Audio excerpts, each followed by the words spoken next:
News of the times. The hay knife killer. Double murder that stunned Victorian England. Welcome to News of the Times.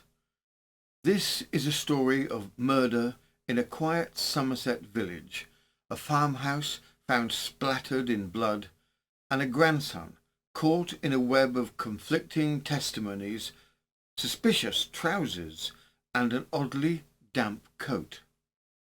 In 1858, elderly couple John and Elizabeth Bucknell were found brutally slain in their rural home. He had been shot through the face, his body partially set alight. She had her throat slashed with a hay knife.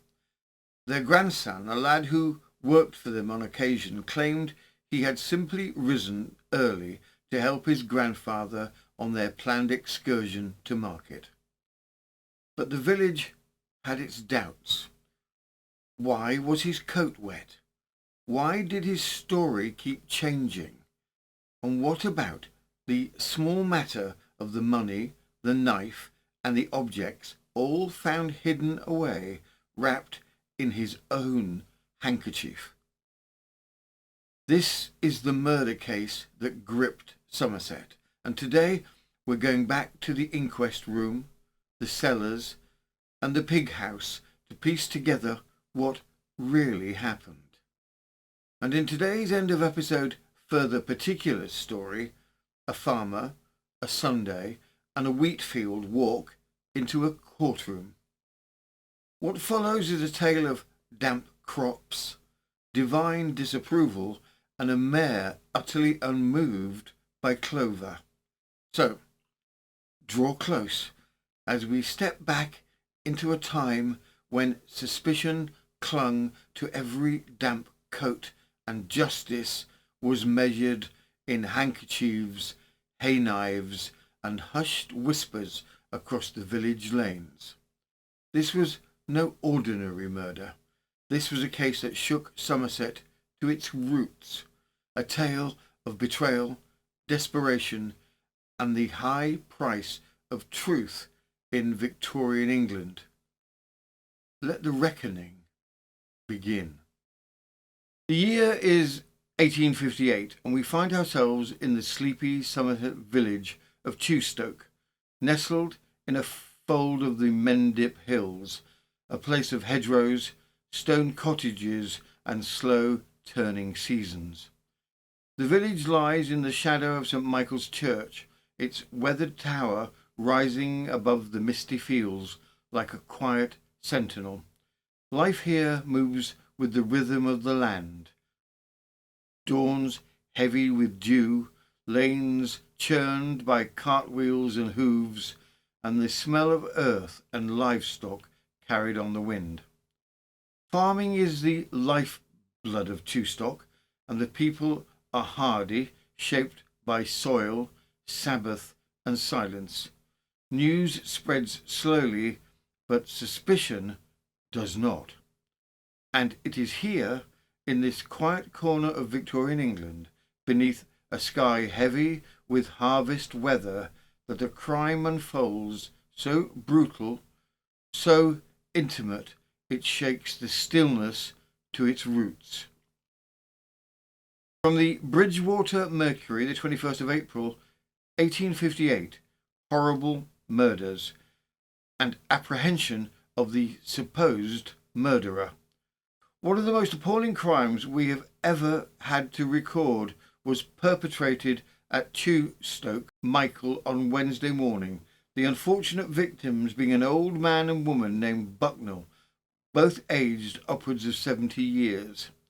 Information of the shocking occurrence was brought to Taunton, and Superintendent Goldsmith immediately dispatched 2 active officers to this place. The names of the deceased are respectively John and Elizabeth Bucknell, and they resided in a small public house called the Cottage Inn, situated in the quiet little hamlet of Coombe. Mr. Bucknell was considered one of the finest old men in the county. He stood upwards of 6 feet high and was stout in proportion. In addition to the public house, he carried on the business of a pig jobber. The house contained 2 bedrooms, one leading into the other, a kitchen, a small parlour, and a general cellar and cider cellar. The front faces a small grass ground, and the back abuts onto the public road.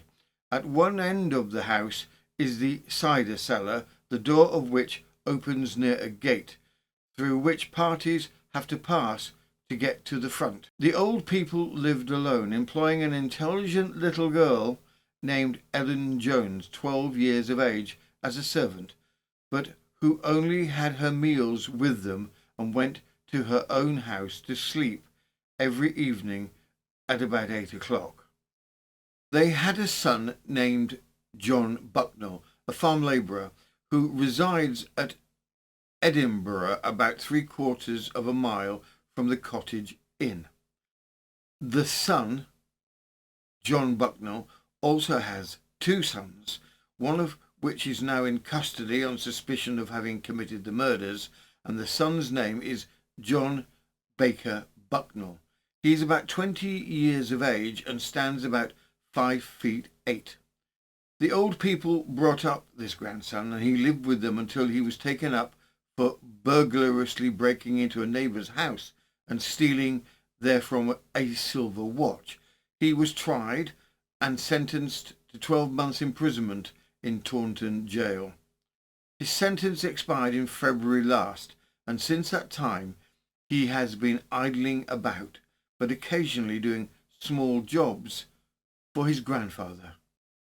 According to his own statement, the grandson stated that he went to call up his grandfather at 6 o'clock in the morning in order to proceed to Bridgewater Market.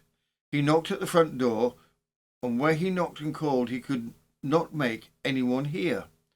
He then went to his father, who was working in the village, and told him of the circumstances. The father desired him to go back and see about the matter. He accordingly returned and placed a ladder against the bedroom window, which is over the kitchen, but could not see anything. He again went to his father, and they proceeded to the cottage together. On their way, they went to Old Man Day, and his father aroused this man.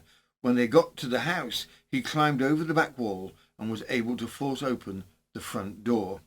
The father states that while his son was gone, he observed some white issuing from the crevices in the cider house door. He tried to open the door, which he found on the latch, but could not, from some pressure against it. He managed to force it open, and just then he saw a hat and the legs of a man. He increased his exertions, and with the assistance of parties who came with him, got through, where he found the body of the old man, his feet resting against the door and his head on a bundle of hay. On lifting him, he found he'd been shot through the head. They then went upstairs, where he found his mother with her throat cut in a most dreadful manner. Both were quite dead. The old man's coat near the left shoulder had been set on fire by the wadding and was smouldering when the body was found. On the door on the right side of the body was found the mark of a bullet, and there is not the least doubt that the old man was unfastening the door when he was shot by a person behind him. The bullet went in by his left ear and came out at the right jaw. The old man was dressed in his best clothes and apparently had made ready to start for Bridgewater Market. On searching his pockets, only 6 or 7 shillings were found in them. The body was removed to the parlour. The body of the wife was covered with the bedclothes. Her throat was cut in a slanting direction, and she had evidently put her hands to the wound in her dying agony. She was lying on her right side, on that part of the bed nearest the window. The bed was saturated with blood.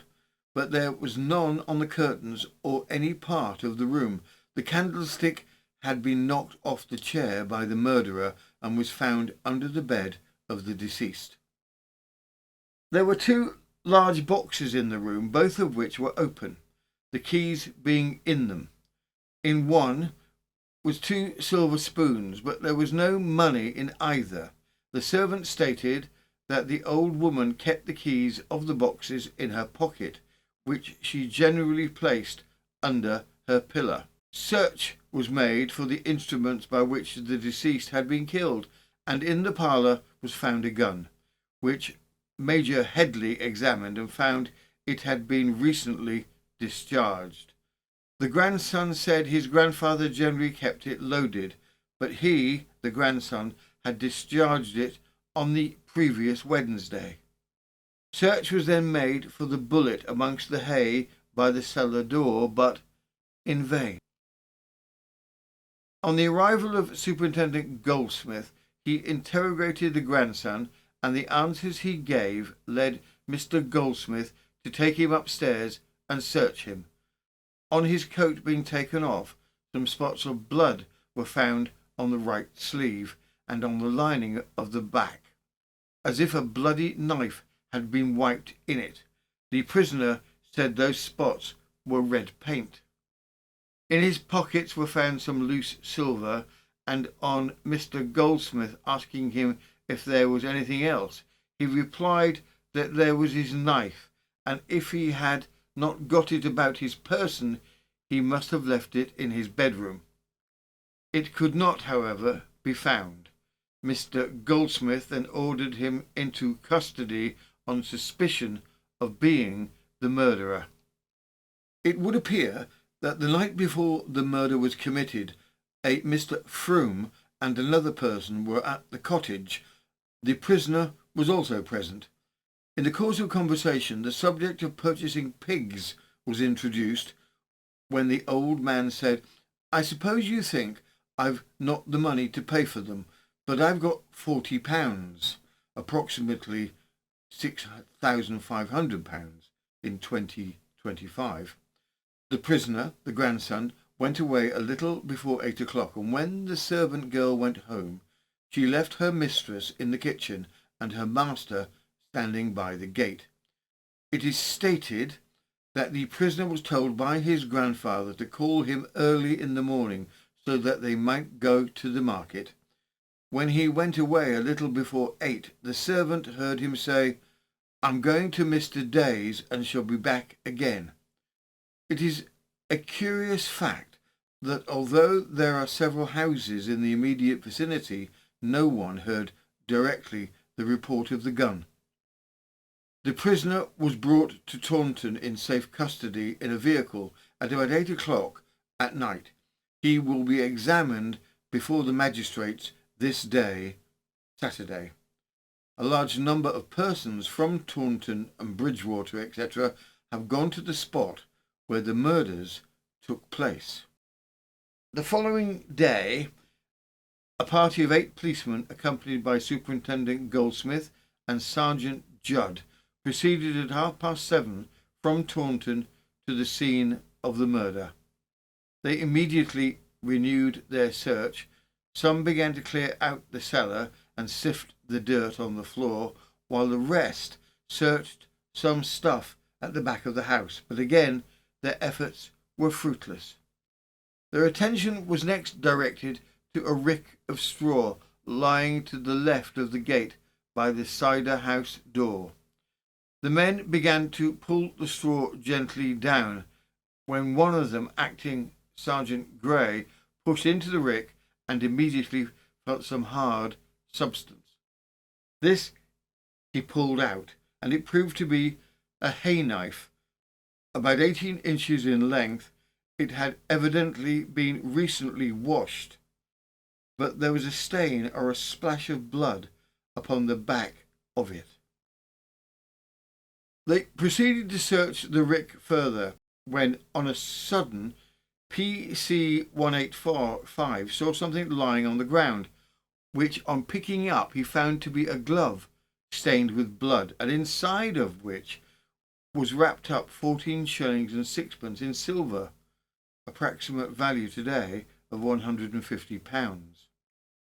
Among the party was P.C. Vickery, who carried with him a pitchfork. Observing that the side of the hay by the pond was covered with furze, he pushed the fork into it when he heard something jingle. He put his arm into the place and pulled out a bundle. It was a handkerchief in which something was tied up. On opening the handkerchief, he found inside 2 pairs of silver tongs, a gold brooch, a £5 note, approximate value £800 in 2025, 3 or 4 shillings in silver, 9pence in copper, a pocket knife, and the key of the front door, and a letter. The knife and handkerchief were subsequently shown to a person who was able to identify them as belonging to the grandson, John Baker Bucknell, who is in custody. The grandson, John Baker Bucknell, was taken into custody, his story already fraying at the seams. What began as a claim of early morning errands had twisted into a mess of missing knives, blood-spotted sleeves, and hastily stashed silver. But even as the villagers whispered and the police sifted through hayricks and ponds, the question remained, could they prove it? With the grandson held on remand, the coroner's court convened, a solemn room packed with neighbours, constables, and suspicion. The air was thick with tension as each witness stepped forward, and the puzzle of that morning's horror began to take shape. The inquest was begun, where evidence would be weighed, stories unravelled, and a community would edge closer to the terrible truth. The inquest. A coroner's inquest was held. The jury first assembled in the house in which the murders were committed. Having been sworn, the coroner said, "Gentlemen, you are called together to inquire how and by what means John Bucknall and Elizabeth, his wife, came by their death. Early on Wednesday morning, these persons were found, the one, John Bucknall, in a cider cellar. He was quite dead, with a gunshot wound in his head. The wife was found upstairs, with her throat cut, the wound appearing to have been made with some heavy instrument. It seems to me that the same kind of evidence will do in both cases, and under these circumstances I shall combine the 2 cases together, and you will be sworn how and by what means John Bucknall and his wife came to their death. You will first view the bodies, and the surgeons whom I have directed to make a post-mortem examination will point out to you the wounds in the poor woman's body. After that, you will adjourn to the Star public house." The jury then viewed the bodies and afterwards repaired to the Star. The following evidence was given. Mr. Thomas Morris: "I am a farmer residing near the deceased's house. I live in West Monkton. At about 6:30 on the morning of last Wednesday, John Bucknall, son of the deceased, came to my house and called me. I was upstairs dressing. He called out, 'Master, please get up, for John has been up to my father's and can't make any person hear. Will you go up with me?' I said I would if he would wait. When I went down, he was gone. Before I went down, I looked out of the window and saw the grandson, John Baker Bucknell, in the road. I went up the road in the direction of the house of the deceased, who lived at the bottom of a lane leading from the turnpike road to West Monkton. He kept a beer house called the Cottage Inn, about 150 to 200 yards from my house. When I got within 50 yards of the inn, I met the grandson coming toward me. He said, 'We've been up and can't make any person hear, and I'm going down for Mr. Day.' I went on towards the cottage and met his father, who said, "We have been and rattled the door, but we can't make anybody hear." He then went with me to the house. We went through the garden gate to the front door. We found the door locked and returned and tried the cider house door. That was fastened. We then went to the door of the cellar. We pushed it open a little and I saw the brim of a hat through the opening. John Bucknell put his hand in and pushed the hat back. He then exclaimed, "Oh God, there's his foot." I saw a man's foot. It was that of the deceased. He went back to meet his son, and Mr. Day and I stayed in the road.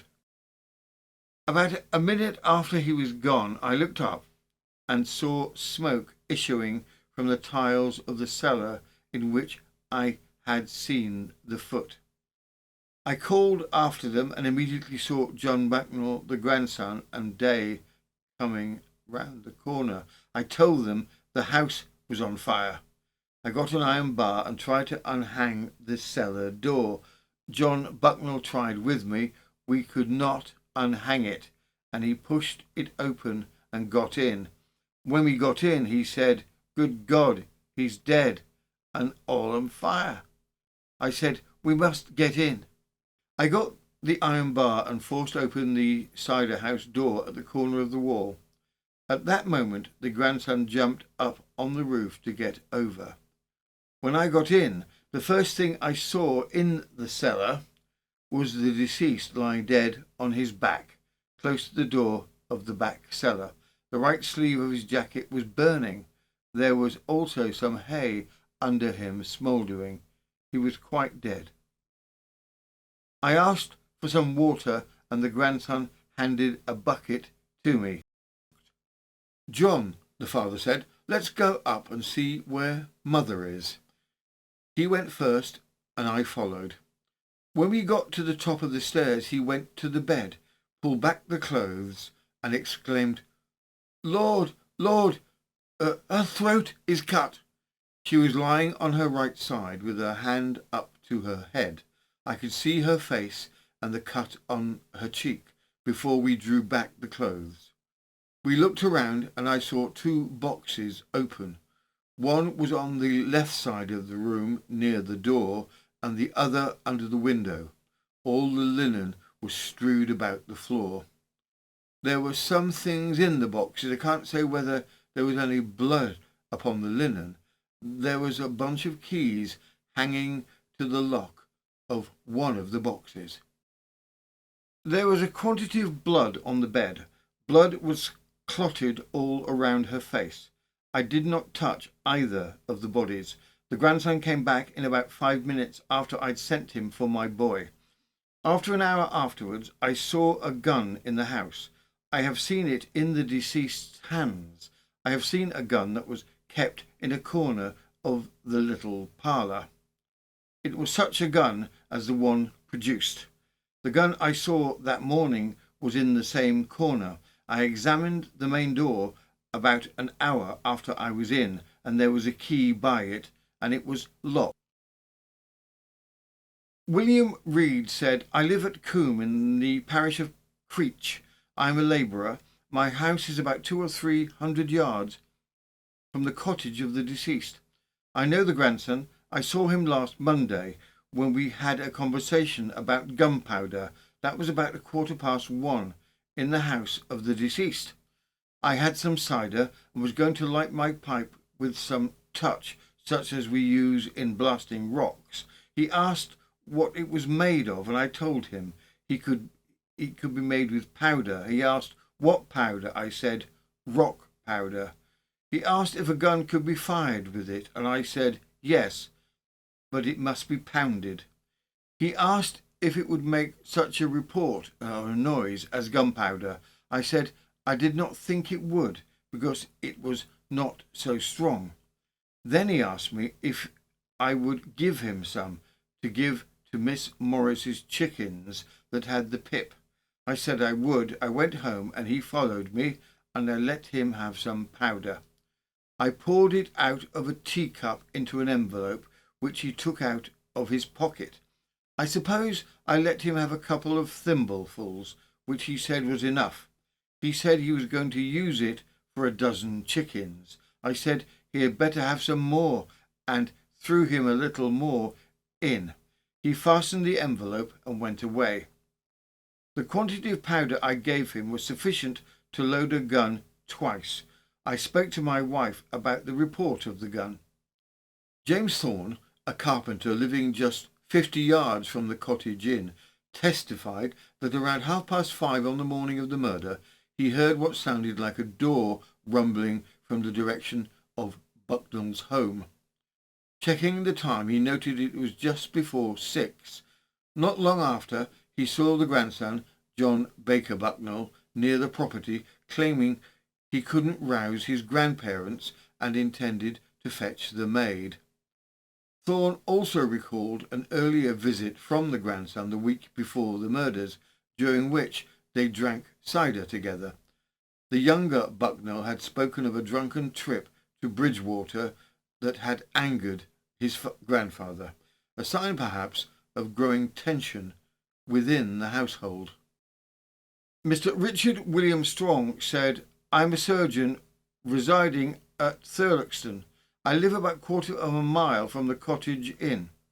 I was sent for at about 7:30 on Wednesday morning and arrived there at about 7:45.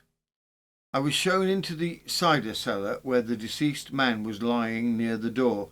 He was lying on his back, his legs slightly bent at the knees, and he was lying between two lines of barrels, his feet toward the door. His face was covered with blood, which was clotted on his face.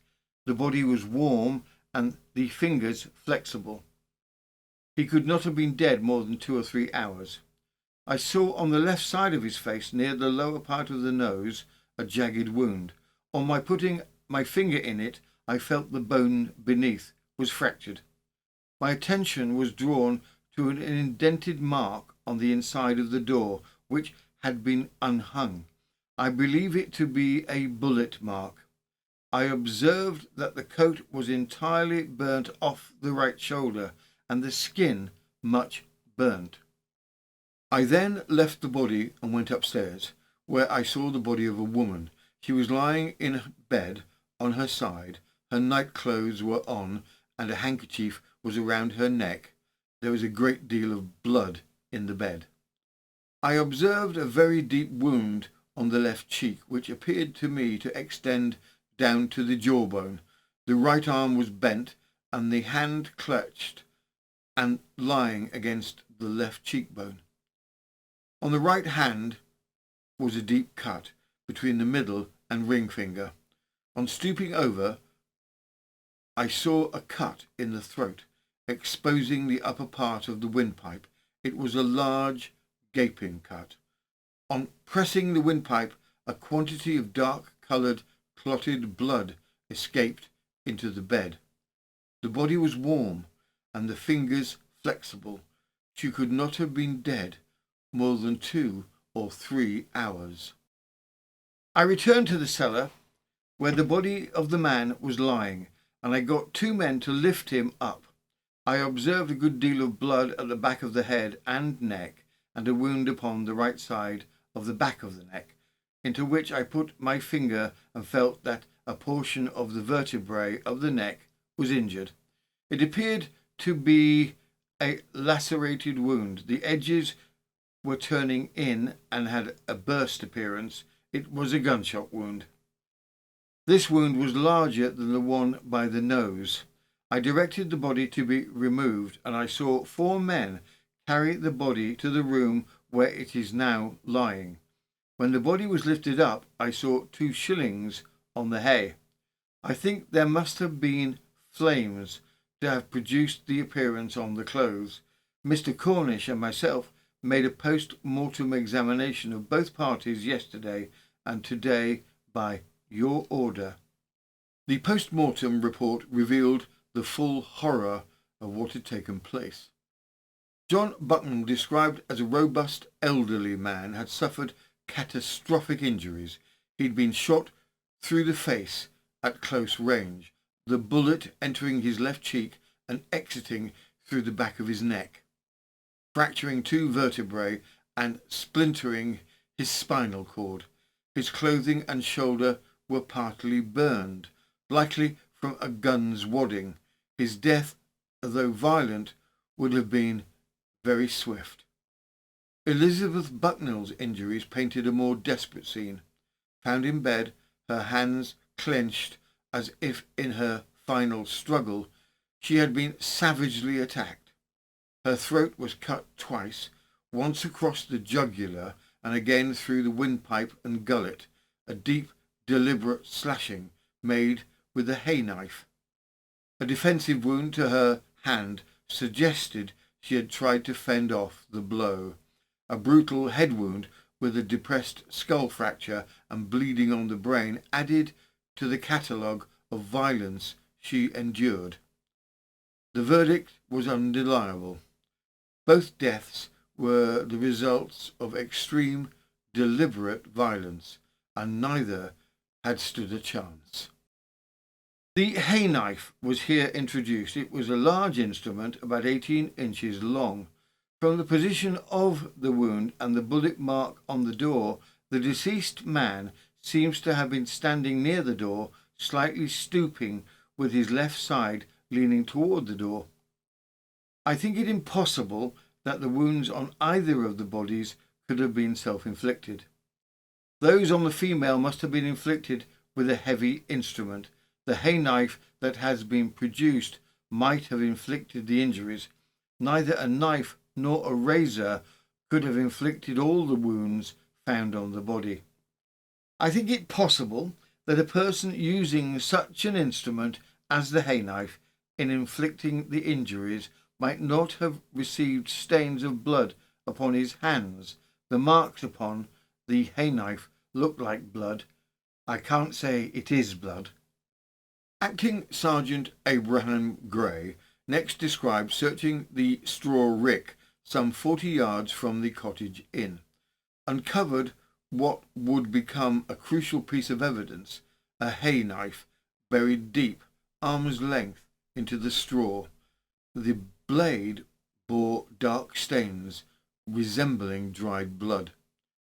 Shortly after, near the same spot, a blood-stained glove was discovered. Inside it was a small purse containing coins, tangible traces linking the scene of the crime to the murderer.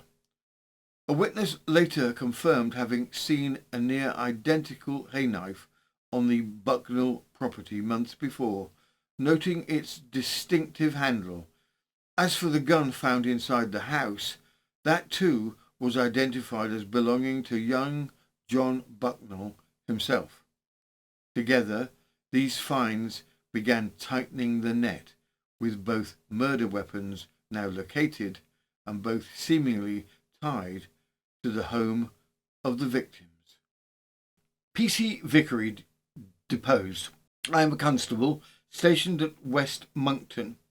When searching the premises of the deceased, I discovered, namely, a letter, 2 pairs of sugar tongs, a £5 note, a pocket knife, a brooch, 4 sixpences, a key, and 1 9 halfpenny in copper.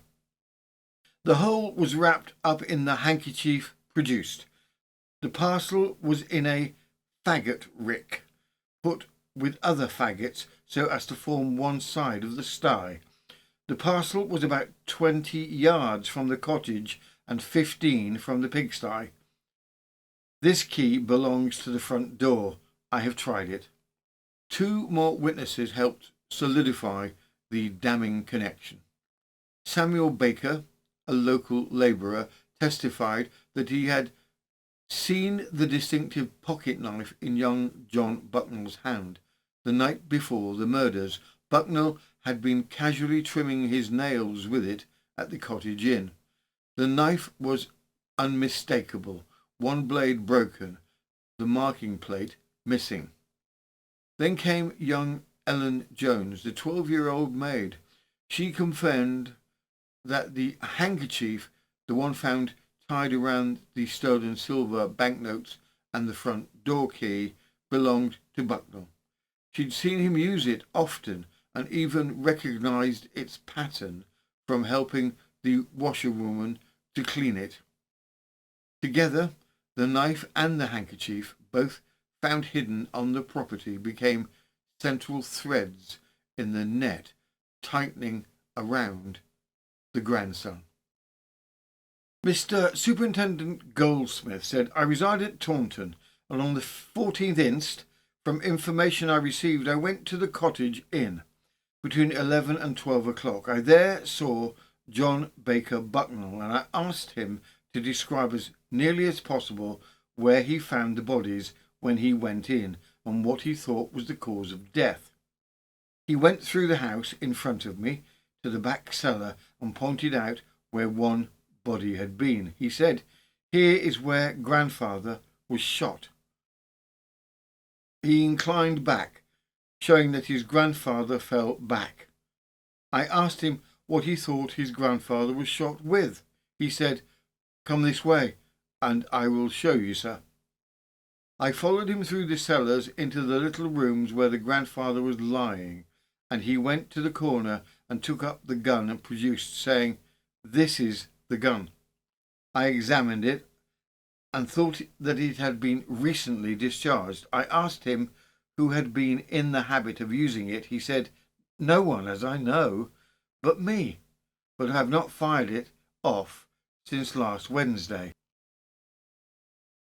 I then asked him to show me where his grandmother lay dead, and he went upstairs. I followed him and passed through the room in which the deceased was lying into an inner room. There I searched him, and I found in his pocket 2 shillings and 6pence and a locket. I directed him to take his coat off. He did so, and on the inside I saw what appeared to me to be a stain of blood. There was also blood on the lining all along the right side. On minute examination I found 18 spots or specks on the outside of the right sleeve. The inside of the coat where the specks were was damp. In fact, both sleeves were damp. I examined his hands, and he turned them round and said, you will find no blood about me. As the investigation deepened, Bucknall's version of events began to unravel. A key moment came when P.C. Cook was asked to verify the grandson's story about checking the bedroom window by ladder. Bucknall claimed he had climbed up early that morning but couldn't see anything inside. Yet when P.C. Cook stood on the exact same rung of the ladder, he could clearly see into the room, spotting a body in bed, a box overturned on the floor, and clear signs of disturbance. If Bucknall had truly gone up, as he claimed, he could not have missed the chaos inside, which begged the question, had he lied about even that? And if so, what else had he lied about? P.C. Cook said, I am a constable residing at Creech, St. Michael. On Wednesday morning at about 7:45 o'clock, I was fetched by William Bucknall and I went to the cottage. Mr. King desired me to tell him to bring a ladder back.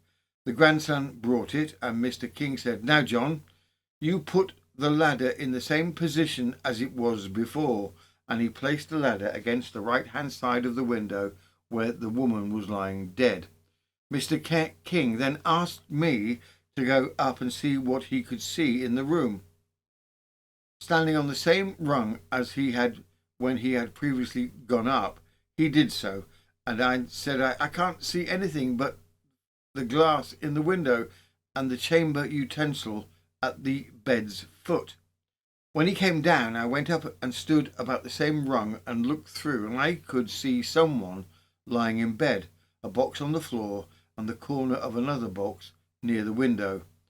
Before this took place, he said to Mr. King he had put the ladder and gone up to call them, but that he could not make anyone hear nor see anything. If the room had been strewn with clothes, I could have seen it from the ladder. they had been removed before I got there. I also saw a gun in the little room. Mr. Jarman, an innkeeper in Bridgewater, testified that the grandson had delivered cider on behalf of his grandfather just days before the murder, but soon spent 2 shillings on drink and ran up a further tab of 8 shillings 1.5 pence, approximately value today of £50. He even asked for a loan of half a sovereign, promising he'd return it before the old gentleman and settle it. Jarman confirmed that Bucknall Senior was a regular customer and that the grandson expected his debts to be charged to his grandfather should he not make it back in time. As the evidence brought forward concluded, Police Constable Wood recalled the grandson admitting he'd arranged for his grandfather the night before to meet early and help drive pigs to Bridgewater, a detail confirmed by a local man, Walter Dyer, who overheard their conversation that evening. The grandson later remarked to police, "It's a bad job. I wish it was over, one way or the other," a comment open to interpretation. The coroner summed up at some length. He requested the jury to take into consideration the evidence they had heard that day, to discard from their minds any statement they might have heard out of doors, and also the fact that a person was in custody on the charge of having committed the murders. The jury deliberated a few minutes and then returned a verdict of willful murder against John Baker Bucknell in each case. The coroner then made out his warrant for the committal of the prisoner on his inquisition. From the Bristol Mercury, the 24th of April, 1858, murders at Creech, St. Michael. On Saturday, John Baker Bucknell, against whom a verdict of wilful murder was returned at the coroner's inquest on the end of the previous day, was brought up before the magistrate at Taunton, charged with the murder of his grandfather and grandmother under the circumstances reported. The prisoner is about 6 feet high, with a determined countenance, and had apparently seen some military discipline. The case against John Baker Bucknell was damning. A neighbour testified that the young man had come calling the day before the murders, asking to borrow a small quantity of blasting powder, supposedly to treat ailing chickens. Yet the chickens, when examined, were perfectly healthy and no powder had been used. Then came the discovery in the pigsty: a handkerchief stuffed with valuables, sugar tongs, coins, a gold brooch, a £5 note, a letter, and a pocket knife. Several of the items, including the handkerchief and knife, were identified as belonging to Bucknell himself. The letter, too, was traced to him. When arrested, his clothes were not only damp, as if freshly washed, but bore unmistakable spots of blood. Brought before the Taunton magistrates, John Baker Bucknell, a tall young man of about 22, with a strikingly rigid bearing and the determined expression of one who had seen some military discipline, stood silent. Advised by his solicitor, he reserved his defence. The magistrate had heard enough. He was formally committed to stand trial for the double murder of his grandparents. From the Bristol Mercury, the 14th of August, 1858, the double murders at Creech, St. Michael.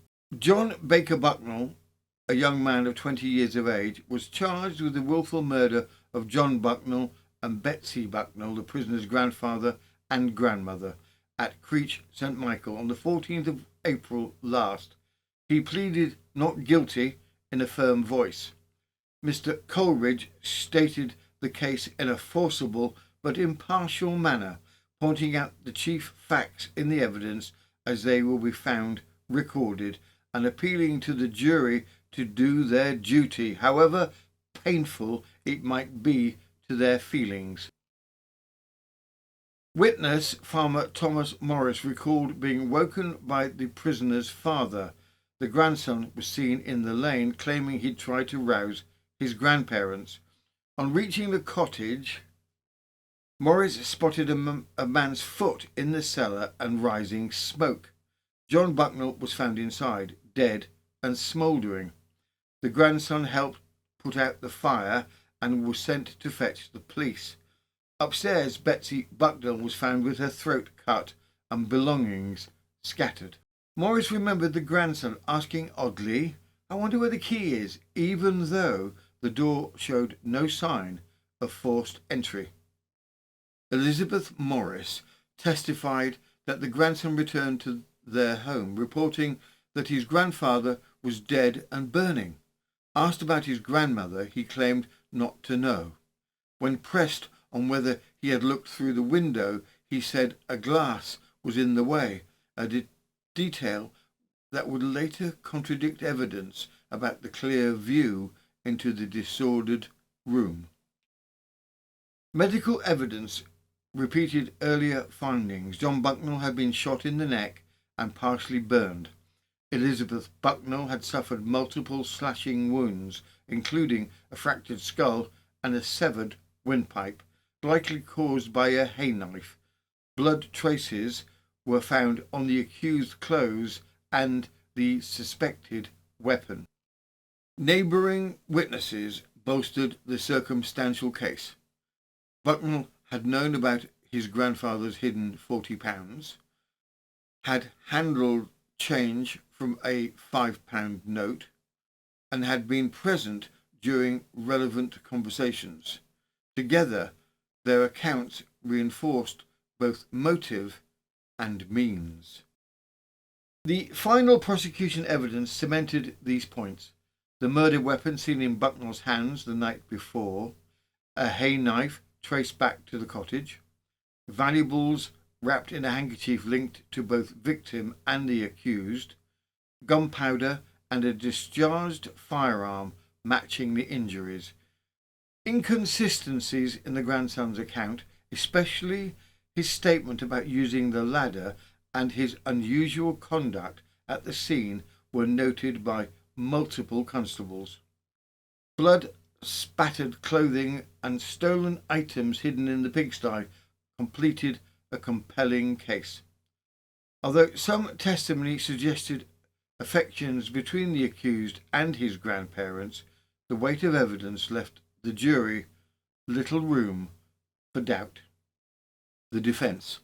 In his defence, Mr. Kingdom, counsellor for the prisoner, urged the jury to disregard any preconceived notions and focus solely on the evidence. He argued there was no clear motive, no quarrel of substance with the grandparents, no proven knowledge of the alleged £40 kept in the house, and no witness who could place the accused at the scene with criminal intent. Point by point, he challenged the prosecution's case as circumstantial and insufficient, asserting that while the murders were shocking, the evidence did not conclusively prove the prisoner's guilt, and on that basis he asked for an acquittal.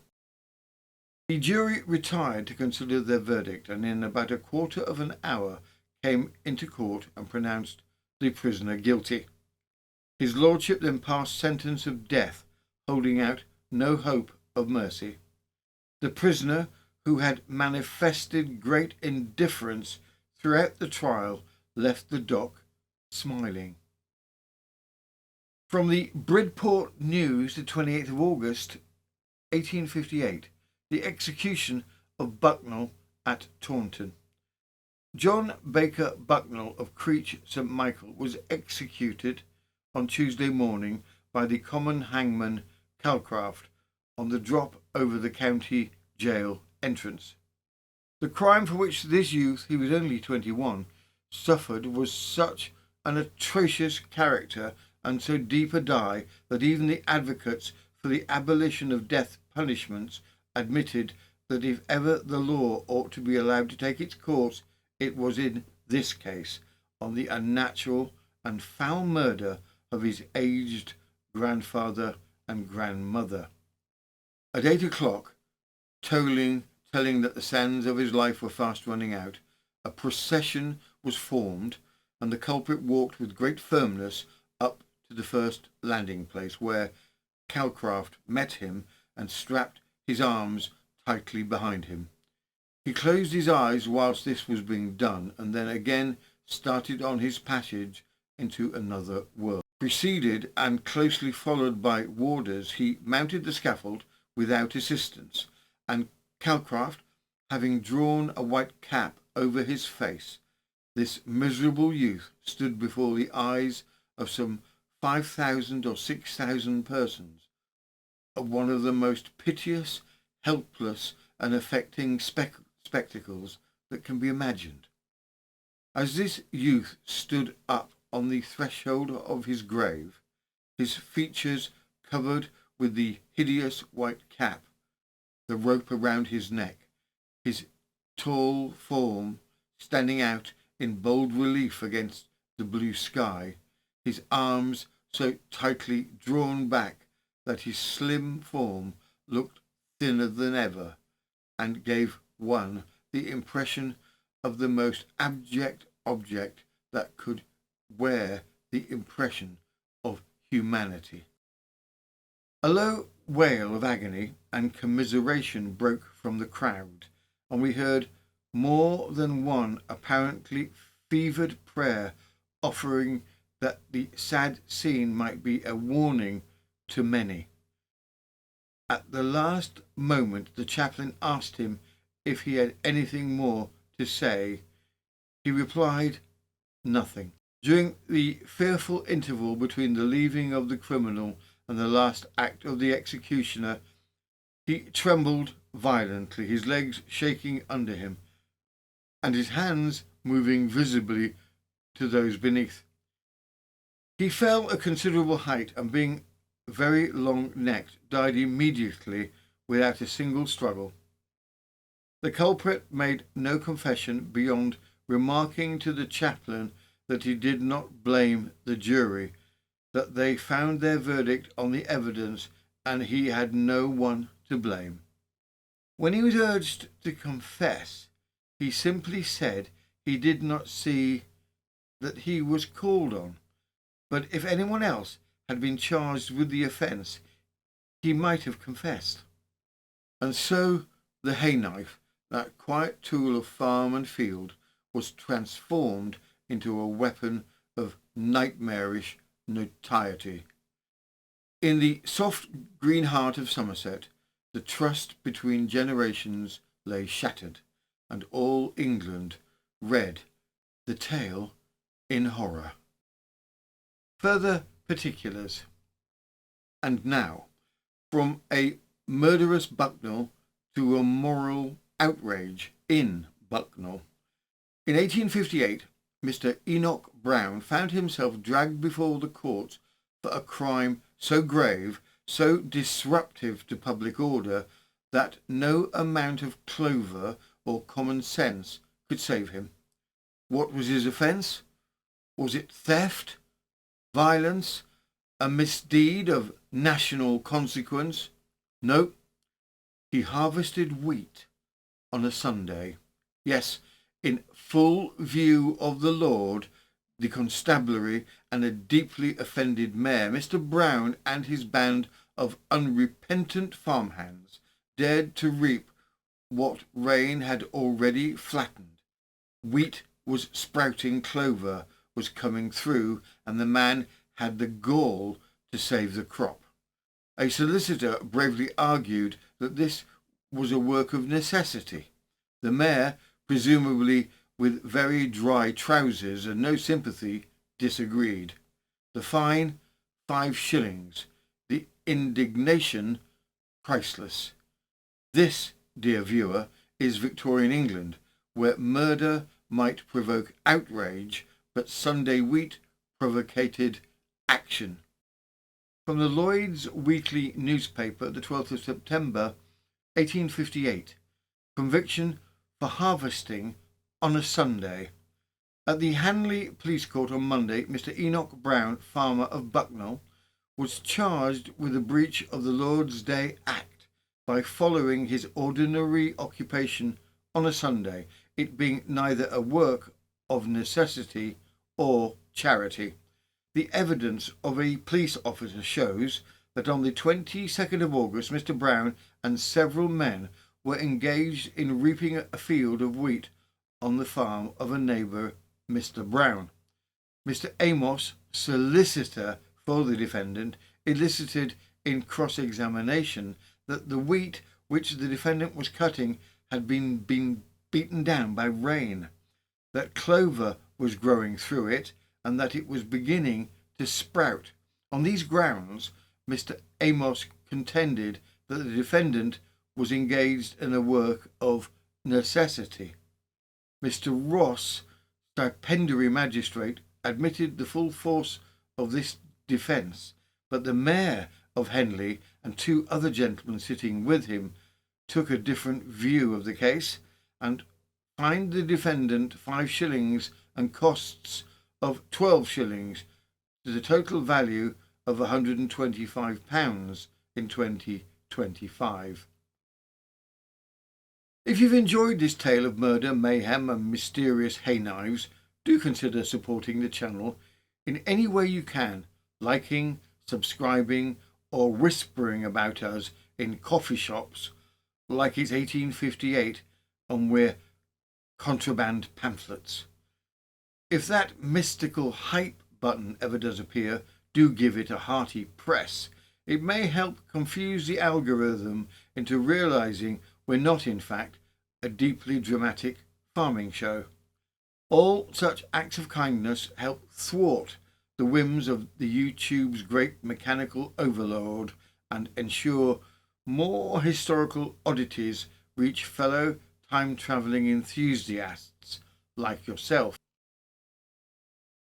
If you'd like more, and more is one of those rare things that works well with chocolate, lottery wins, and in this case historical crime, do consider joining us on Patreon.